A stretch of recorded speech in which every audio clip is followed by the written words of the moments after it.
I didn't want to make a video like this, but I knew it was coming. Frustration. Chelsea hand Ipswich their first home win of the season. It was disgusting. Everything about it. As soon as I seen the team sheet, I was worried. This loss is on Enzo Maresca. It was in his hands to identify the correct personnel to play this system. So yes, Chelsea have just lost to Ipswich at Portman Road, and that's now 3 consecutive games without a win. Look, as a whole, the season's still very good.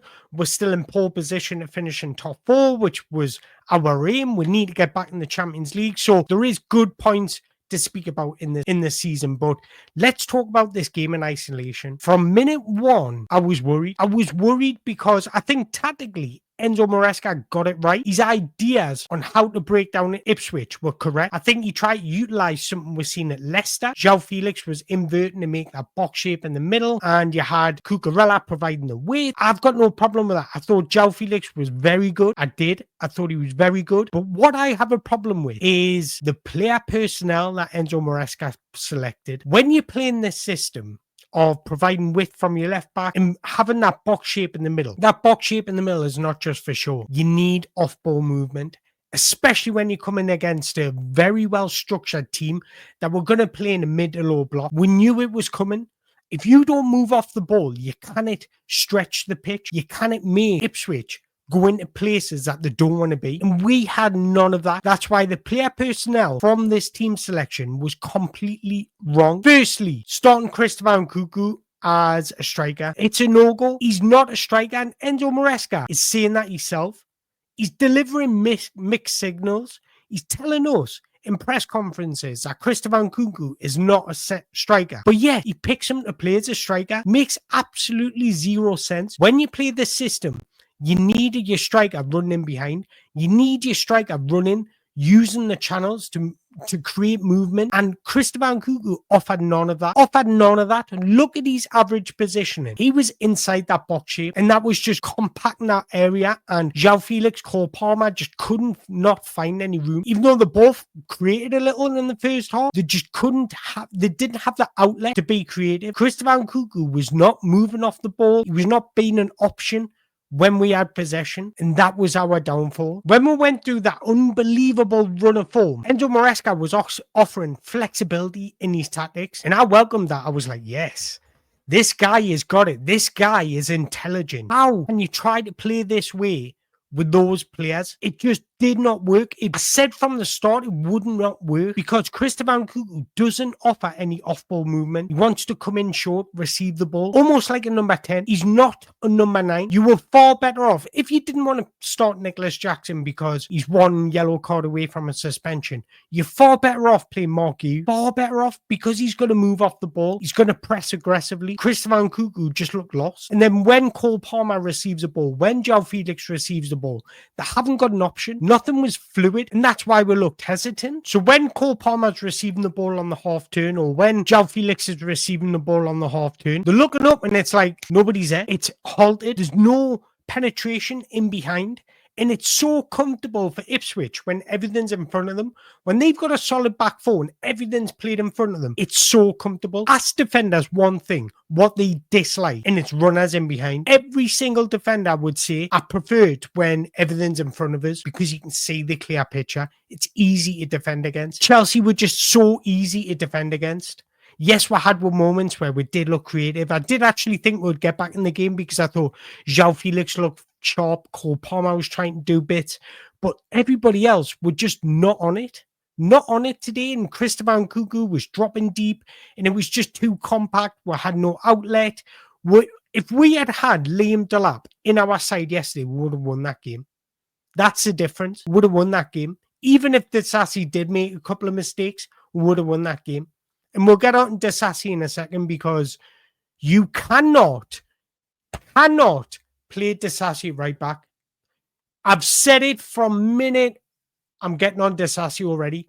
I've said it. You cannot play Disasi right back. He is not versatile enough. He's not good enough to play right back.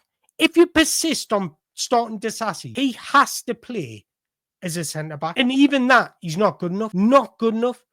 I thought Chelsea were just way off it today. And I thought only our players that looked like they wanted to do anything was João Felix and Cole Palmer.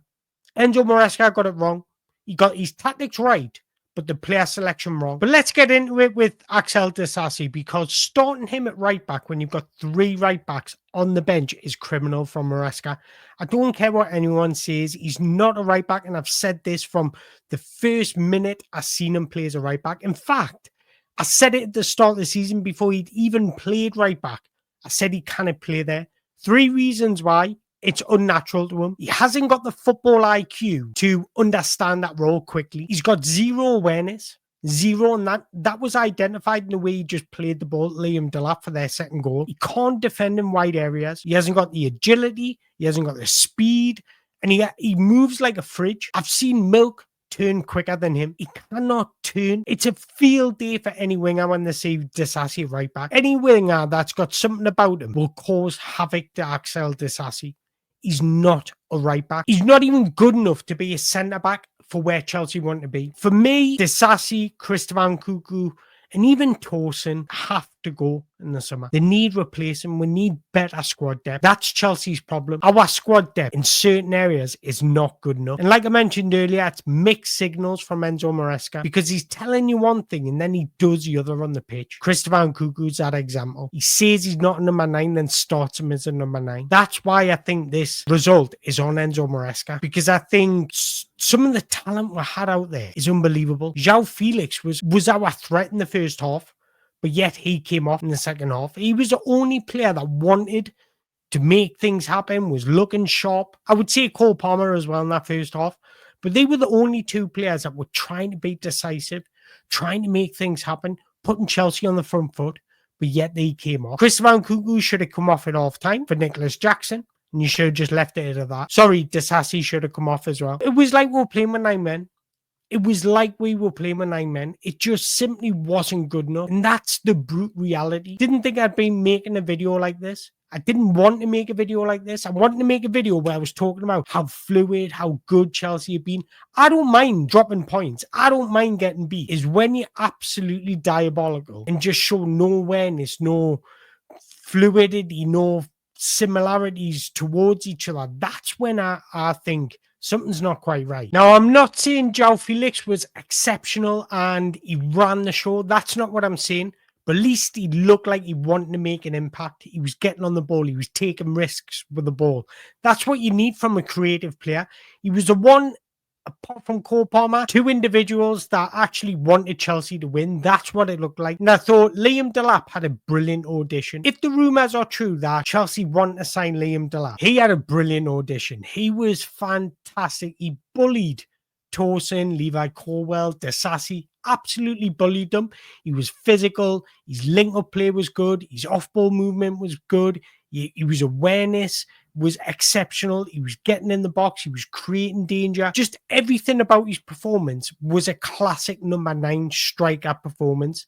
Like I mentioned earlier, if we had had Liam Delap in our side, aside from Christopher Nkunku, we would have won that game. Now, I'm not saying Liam Delap is the better player. Technically, might not be. But I'm saying his profile would have suited us better and would have complemented the likes of João Felix, Cole Palmer, Noni Manuel, Enzo Fernandez, a lot more. And that's what football's all about. You cannot play this system with the wrong profile of players. That's exactly why Enzo Maresca is at fault for what we've seen against Ipswich. But again, in my preview of the game, I said I wanted to see Joshua Chempong at right back. And I said I wanted to see these tactics because tactically, I think he made the right choice tactically. So that's not what I'm having to go at. I wanted to see Joshua Chempong at right back because if you're pushing Cucurella so far advanced, Joshua Chempong's a perfect profile to be that right centre-back when needed. He's got better awareness, he's better in wide areas, and he's quicker and just more decisive than Axel Disasi. And he's better as well, in my opinion. And that would have just made Chelsea a lot more comfortable. I agree Malo Gusto shouldn't have started. I'm not saying Malo Gusto is a bad player because I rate him highly. He just hasn't understood Enzo Maresca's system yet. He's making the wrong decisions. And when overlap, when invert, when to sit back and defend, he's just getting those decisions wrong. So rightly, he hasn't been performing form in the past 2 games. So if you're going to start anybody at right back, me personally, and I said this in my preview, I would have started Joshua Chempong. But second option, I would have kept Malo Gusto there instead of playing Axel Disasi. And finally, I want to give a shout out to Jorgensen. I think there was a lot of pressure coming in for him coming into this game. He gave away a penalty. For me, it was never, ever a penalty. He looked comfortable. He made some good saves, and I think he should keep that spot, in my opinion. I'm going around in circles now. It's frustrating. Yes. Are we having a good season? Yes. Can we look at this game individually in isolation and criticize it and critique it? Absolutely yes. Does Enzo Maresca deserve his flowers? Absolutely yes. Can he still be critiqued? Absolutely. So I'm not saying it's all negative. That's not what I'm saying. I'm just frustrated how Enzo Maresca didn't see this coming. Just look at Twitter. As soon as people seen Axel Disasi right back, they called it out and said it shouldn't happen. If we can see it, then surely Enzo Maresca can see it. I know I've just ranted for a while, but let's not be too reactionary. We are having a good season in the context. Look, it's Crystal Palace away next game, and I think we've actually got a very good record at Crystal Palace. We won the last 6 there or something ridiculous. Naturally, I want to see a better performance, but I'm going around in circles now, and I want to hear your thoughts. I would love to hear what you made of yesterday's game, and where do you think we can go from here? Because for me, I still think I've said it from everybody put us as title contenders. I've said from the start, we're not good enough defensively to win a league title. Yesterday absolutely proved that. But my final question to you guys, in the summer, if we made a cheeky bid for Liam Delap, would you be satisfied? Would you be happy? Let us know in the comments below. But look, I'll do a preview on Crystal Palace. Let's be positive. I'm sick of being negative. The past 3 reviews have all been negative. I want to do a positive one against Crystal Palace. But drop us a comment in the below. Don't forget to hit the like button, hit the subscribe button on your way out. And until next time, thank you very much.